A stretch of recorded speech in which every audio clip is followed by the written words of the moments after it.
Alright guys, welcome to the Code A Finals! I am Wolf and with me is Unstable. We've got a PvP coming up for you guys. And I'm not pretending like I'm excited. I actually am. I really like PvP. Some people don't. But today, maybe you'll change your mind. Two great Proasses clashing at it here at the GSL Code A Finals. Yep, best of 7 between Tassadar and Puzzle. Both these guys have done a great showing all the way through Code A, and I want to see who goes into and takes that Code S spot if they will take this one down. Yeah, remember guys, this isn't about the money. You know, there's a little bit of pride that comes into it as well. But most importantly, whoever wins this gets Code S. And I actually was informed just right before this, you know, like I actually thought that the second place person got to pick their groups. That's not even the case. No. So it's even more important, it's more stressful. Like this is the way to get the most out of Code A. Win this final. Yep. Well, that's what all these Korean players want to do. When they come into the Code A qualifiers, they're not thinking about winning Code A. They're thinking about going into Code S. They don't even, well, I'm not saying they don't care about everything else, but they just really want to focus on getting to that top tier platform and prove that they can perform with the best. So we are going to have our first map on dual site. Yeah. We've seen some interesting PvPs on this so far through the season. Yeah, we have. Last time I remember there was a Dark Shrine and the Colossus that was not cancelled. Yes. Down there you guys can see you can follow GOMTV on Twitter. You can go to m.gomtv.net on your mobile phone. Obviously, to watch this, you have to go to gomtv.net as well. Tell your friends about gomtv.net. Tell them to watch the VODs. If they never watched Starcraft before, remember you can watch the first VOD for free. So tell your friends to go over there, check it out. They'll probably buy it immediately as soon as they watch it. So, and there's the Code S Finals date is on July 30th. It's in the Yonsei University Grand Hall. So, which I unfortunately won't be here for. You will. It's probably not that far away from Mukdong, I would guess. But yeah, that's coming up. Obviously, it's going to be a pretty big deal. A lot of good stuff going on into Code S. But we're going to take a look at these players in just a second.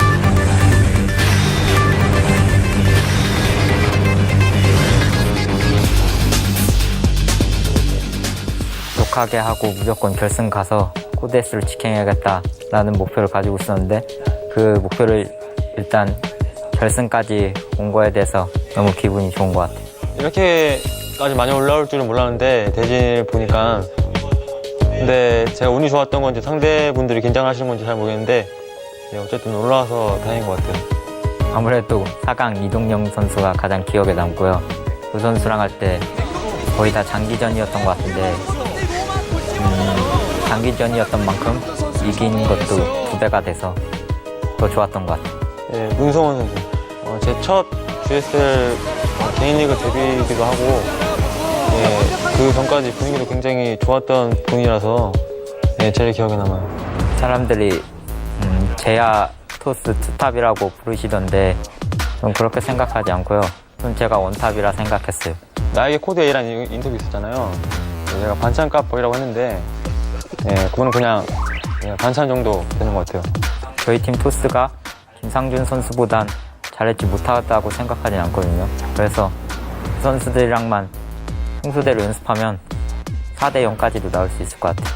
그냥 저희 팀 토스도 NS호서 토스랑 뭐 비교해도 뭐 부족하거나 이런 게 전혀 없는 것 같거든요, 제 생각엔. 그래서 그냥 똑같이 하면 될 것 같아요.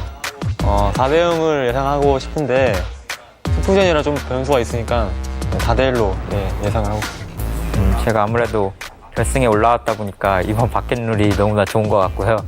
저희 팀이 약체팀으로 분류받았었는데 코드 S 올라가서 꼭 저희 팀도 강하다는 것을 보여드리고 싶습니다.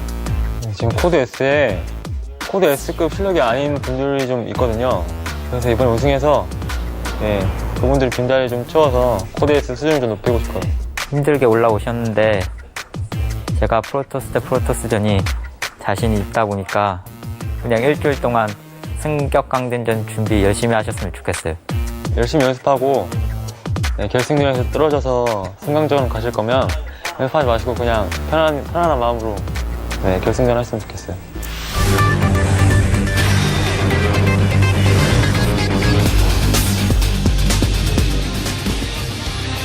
Well, that was pretty interesting. I liked the interview. Puzzle saying that he thought Tassadar was just a snack to him. I thought was a little bit weird, but there's Tassadar there. You can see his route to the finals, of course, taking out Lin 2-0, then taking down Ryung. Noble S 2-0'd him. And then, of course, took out Leonov 3-1 Noblesse. That was a really interesting series. I recommend watching that. Some creative all-ins coming out of Tassadar in that one. Pretty Still, good a win players. is a win, man. Yeah, I mean, the thing about Tassadar to me is that he shows a lot of different all-in timing attacks type of styles, and then later showed they can play an awesome macro game as well. And here is puzzle results. Taking out FXO Sheth, not Fox Sheth, and of course Slayers MMA, Bonbons, and Happy. Taking out Happy 3-0. Pretty solid advancement there. That was a very solid advancement. People really woke up to the realization that Puzzle was a very strong player in that series because they've seen Happy a lot in the team league, and we're really impressed there. So both these guys, not really an easy road through. Well, there is no easy road to the Code A finals. Yeah, there's definitely not. No. Keep in mind, these guys are both maybe a little underrated in the foreign scene, but in Korea, these guys both have been known for a long time. Tassadar ladders like crazy. Like, he plays so many ladder games. Like, everyone in the house has played him like 5 times. I mean, he plays all the time. Here are maps: Dual Sight, Tal'Darim, Altar, Kavas, Crossfire, Terminus, Zelnaga Fortress, and Belcher Beach. And Puzzle, by the way, he doesn't ladder as much, but for a time he was, and he was considered in Korea to be one of the scariest players in existence. Everyone was afraid of this guy, and they were kind of surprised he hadn't done well, and now he might be going into Code S. We don't know. Straight to Code S for one of these guys. Let's find out. The game is starting, Wolf. The map is loading. It's Dual Sight first up. Who's going to be on the light side? Who's going to be on the dark side? Can Tassadar solve the puzzle that is Zenx Puzzle? Will Puzzle take him out here in this first game? We'll find out as soon as the map loads. I thought we were going to jump right into it. I was like, oh. No, not quite. But, all right, we're going to jump into it now.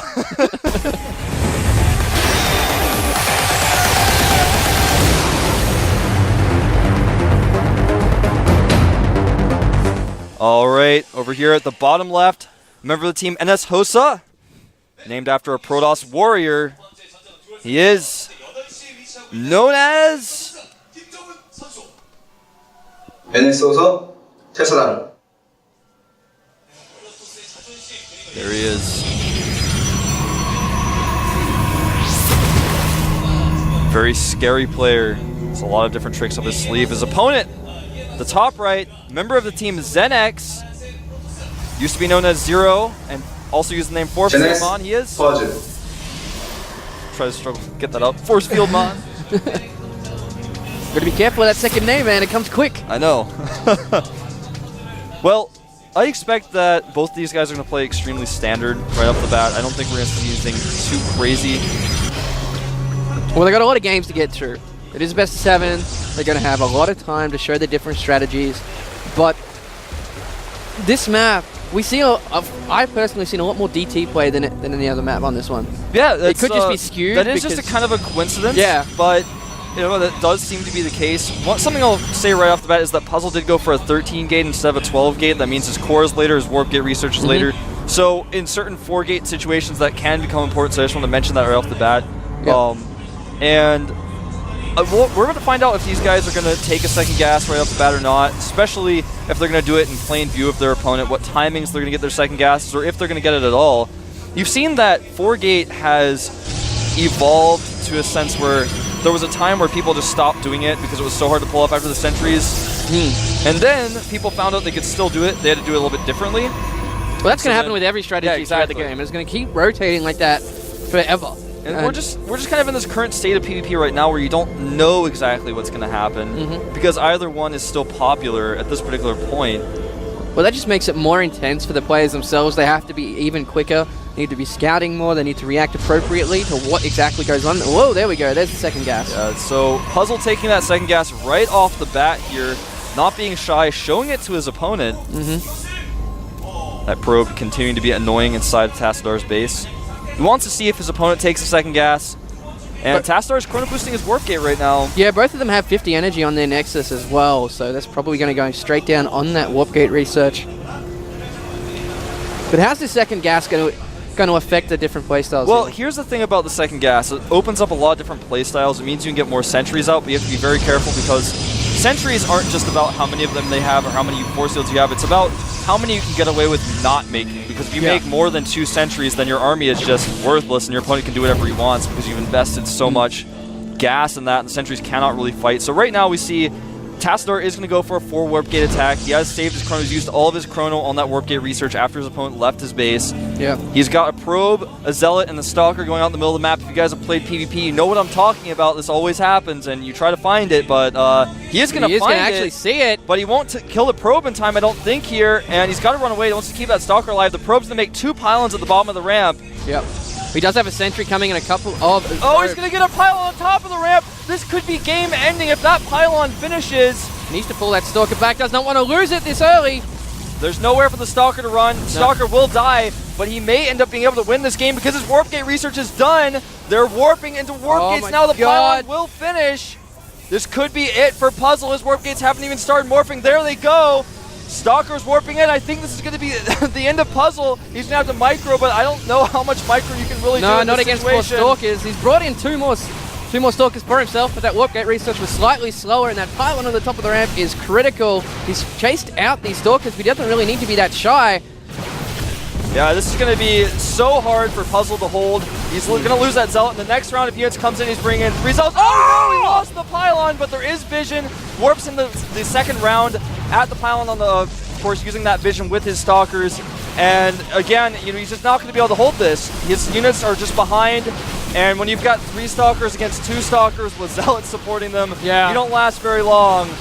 Did get a big break with that pylon going down, but still it doesn't seem like it's going to be enough, especially with the Zealots chasing these Stalkers down, and he's losing probes. He's down to 16 supply. This is going to be it. Yeah, I mean, he let the probe get up, and that's it. GG. That's game 1. Tassadar takes it with a solid 4 gate, made the right choice, made 1 pylon on the low ground, said, if I can get a pylon up on the high ground, I can win this game. And when I play PvP, the same thing happens to me sometimes. If you see your opponent take second gas, you go into it thinking, if I can force my way up that ramp and make 1 pylon, even 2 pylons on the high ground, the game will end because he made a sentry. And his warp gate research isn't as fast as mine. When you have those 4, you guys saw those 4 Stalkers warping in, the first 4 Stalkers before the warp gates were even done, that's it. The game ends from there. And the face there on Puzzle is just sitting there. That was the face. That's PvP sometimes. Yeah. But he did see that probe a little bit early. I'm surprised he didn't try and take it out just quickly enough. He probably wouldn't have got it, but it's better to try than have that pylon. Well, yeah, it's a little weird. What I would have liked to see him do was to target that probe down, I'd like to watch the replay because I don't remember exactly what happened because I feel like he could have force fielded the probe out just a little bit. It was definitely a possibility. Then what he did was correct. He brought some of his probes to deal with the Stalkers because the first 4 Stalkers, if you bring some of your probes and micro perfectly, you can kind of deal with those, but then the next warp in comes. Yeah. And you're like not even, your cooldown's only halfway done. He's got twice as many units as you. And in PvP, the Stalker count is so important because Stalkers do so well against Stalkers. So you have 3 against 2, it gets out of control. Even if your opponent has more Zealots than you have Zealots, you just micro and just run around the Zealots. A Zealot can beat a Stalker if the Stalker can't move, but if you have good control and you fight in an open area, that's never going to happen. But of course, we are going to go into the second map straight away. It is going to be Tal'Darim. Doesn't really change much though in PvP. Well, on PvP, you pretty much have to 4-gate here. Yeah. We'll see what happens. I expect that both players will 4-gate. If one does not, and the other does, we'll probably see a very similar game to what we saw last game, if not even worse. Yep. There's no real ramp. There's a wide open ramp. So we're going to jump into the game right now.